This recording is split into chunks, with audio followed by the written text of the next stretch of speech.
Hey guys, Jason here, Legendary Automotive. Today we've got a 16 Land Rover, Range Rover HSE with a 3-liter turbo diesel in it. Customer brought the vehicle in today because of a reductant warning message.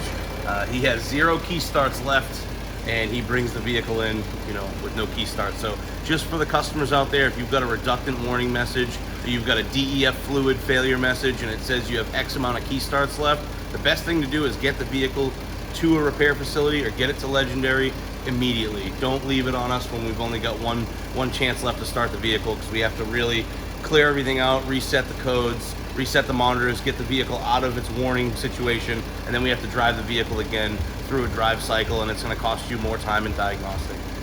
But with this vehicle here, we're looking at the exhaust gas temperature sensors. It looks like I have one that's open circuit.